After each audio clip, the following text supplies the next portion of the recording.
नमस्कार सभी को। तो आज हम फिर से एक बार बात करते हैं पाकिस्तान की। ऑपरेशन सिंदूर के बाद पाकिस्तान काफ़ी सदमे में था।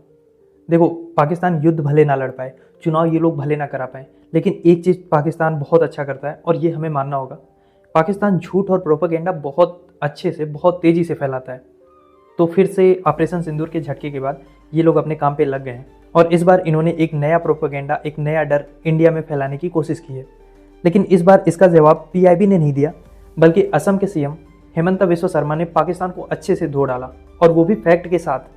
दरअसल पाकिस्तान ये कह रहा था ना कि अगर भारत ने इंडस वाटर ट्रीटी तोड़ दी तो चाइना भारत को सबक सिखाने के लिए ब्रह्मपुत्र का पानी रोकेगा डैम बना के। अब इसका जवाब हेमंता जी ने तथ्यों के साथ दिया और बहुत ही सटीक दिया। उन्होंने साफ कहा कि ब्रह्मपुत्र कोई चीनी नदी नहीं है, ये भारत की नदी है। तो पाकिस्तान इस भ्रम को निकाल दे, क्योंकि ब्रह्मपुत्र का 65 से 70% पानी भारत की धरती से आता है। अरुणाचल प्रदेश, असम, मेघालय, इनकी बारिश और इनकी नदियों का जो पानी होता है वो ब्रह्मपुत्र को ब्रह्मपुत्र बनाता है। ब्रह्मपुत्र अपनी सहायक नदियां जो इंडिया में हैं और जो भारत के बारिश का पानी है उसको अपने में समाहित करके एक विशाल ब्रह्मपुत्र का रूप लेता है। यानी पाकिस्तान का प्रोपोगेंडा एकदम खोखला है। चाइना का नाम लेके वो जो भारत को डराने की कोशिश कर रहा है वो काम नहीं करेगा, क्योंकि ब्रह्मपुत्र का पानी भारत के मानसून से बनता है। दरअसल हो क्या रहा है कि पाकिस्तान में ना पाकिस्तानी लोगों को कुछ तो नैरेटिव बेचना होगा। मतलब आप अपनी जनता में थोड़ी बहुत एक्साइटमेंट कैसे डालोगे? जंग आप कोई जीत नहीं रहे हो, चुनाव तक आप ढंग से करा नहीं पा रहे हो, लोगों के पास खाने को है नहीं, हर बार आईएमएफ से लोन लेना पड़ता है। इस बार तो इंडिया ने भी घुस के इतना अंदर मारा। तो अब पाकिस्तान में लोग क्या कर रहे हैं, जो इनकी मीडिया है, इनकी गवर्नमेंट है, एक नैरेटिव लोगों के बीच पहुंचाने की कोशिश कर रहे हैं कि जी अब पाकिस्तान ना भारत को चाइना के थ्रू सबक सिखाएगा, चाइना ब्रह्मपुत्र पर डैम बनाएगा, भारत का पानी रोकेगा। लेकिन ये सब फैक्ट से बहुत दूर की बातें हैं, क्योंकि ब्रह्मपुत्र का सिर्फ 30 से 35% पानी तिब्बत से आता है, जो चाइना के कंट्रोल में है। बाकी का पानी भारत की नदियों से, जैसे लोहित हो गई, सुबनसिरी हो गई, मानस हो गई, इनसे आता है। दरअसल भारत में मानसून इतना ताकतवर है कि गारो, खासी, जयंतिया, ये जो हिल्स है ना, इनकी वजह से जो बारिश होता है वो ब्रह्मपुत्र को बहुत ज़्यादा पानी देता है। इसी वजह से ब्रह्मपुत्र का फ्लो जो है वो गुवाहाटी में 15,000 से 20,000 क्यूबिक मीटर प्रति सेकेंड है, जबकि तिब्बत में मात्र 2,000 से 3,000 क्यूबिक मीटर पर सेकेंड है। तो आप सोचो ब्रह्मपुत्र विशाल कहाँ पे बन रही है, तिब्बत में या फिर गुवाहाटी में? तो सवाल ये है कि मान लो अगर चाइना पानी रोकता भी है तो फर्क क्या पड़ेगा? देखो, फर्क ज़्यादा नहीं पड़ेगा, क्योंकि भारत की जियोग्राफी ही ब्रह्मपुत्र की ताकत है, उसका पानी है। और पाकिस्तान को शायद ये बहुत लेट समझ में आए कि चाइना किसी का सगा नहीं है, क्योंकि चाइना ने ब्रह्मपुत्र छोड़ दो, उसने तो इंडस पर भी डैम बनाया है, जिसका पानी पाकिस्तान में भी जाता है, भारत में भी जाता है।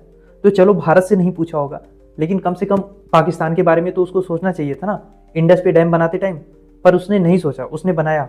तो पाकिस्तान को इस भ्रम में नहीं रहना चाहिए कि चाइना उसकी मदद करेगा। और मान लो कल को चाइना और डैम बनाता है ब्रह्मपुत्र पर, तो दरअसल इससे असम में जो बाढ़ की हालत बनते हैं ना, उसमें सुधार होगा। हर साल असम में बाढ़ से लाखों लोग बेघर होते हैं, और अगर ऊपर से ही पानी कम आएगा तो ये नुकसान कम हो सकता है।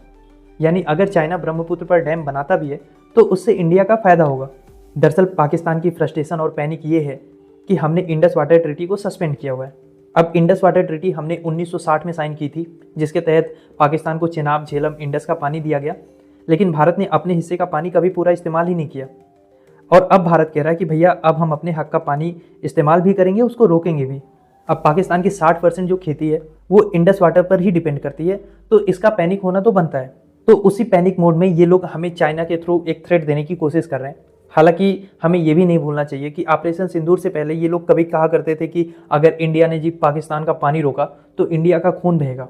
लेकिन ऑपरेशन सिंदूर के बाद जाने कितना अंदर इंडियन आर्मी ने इनको गाड़ दिया है कि अब ये आवाज़ें नहीं सुनाई दे रही हैं। अब एक नया थ्रेट आ रहा है कि जी हम चाइना के थ्रू आपका भी पानी रोकेंगे। अब इन पगलों को एक बार चेक करना चाहिए कि चाइना ऑलरेडी ब्रह्मपुत्र पर मेगा डैम बना रहा है। और रही बात हाइड्रोलॉजिकल डेटा देने की, तो वो तो चाइना 2021 से ही भारत को नहीं दे रहा है। फिर भी भारत ने अपनी सैटेलाइट्स की वजह से और अपने प्रेडिक्टिव मॉडलिंग की वजह से एक रास्ता निकाल लिया है। हमारे पास 25-30 साल का डेटा है, तो हम ब्रह्मपुत्र रिवर के फ्लो को फोरकास्ट कर लेते हैं। तो पॉइंट ये है कि चाइना ब्रह्मपुत्र पर चाहे जितना भी डैम बनाए, भारत की जियोग्राफी उस पर हावी रहेगी। और अब मेरा सवाल आपसे ये है कि आपको क्या लगता है पाकिस्तान का अब अगला प्रोपोगेंडा या अगला थ्रेट इंडिया के अगेंस्ट क्या होगा? कमेंट बॉक्स में बताओ।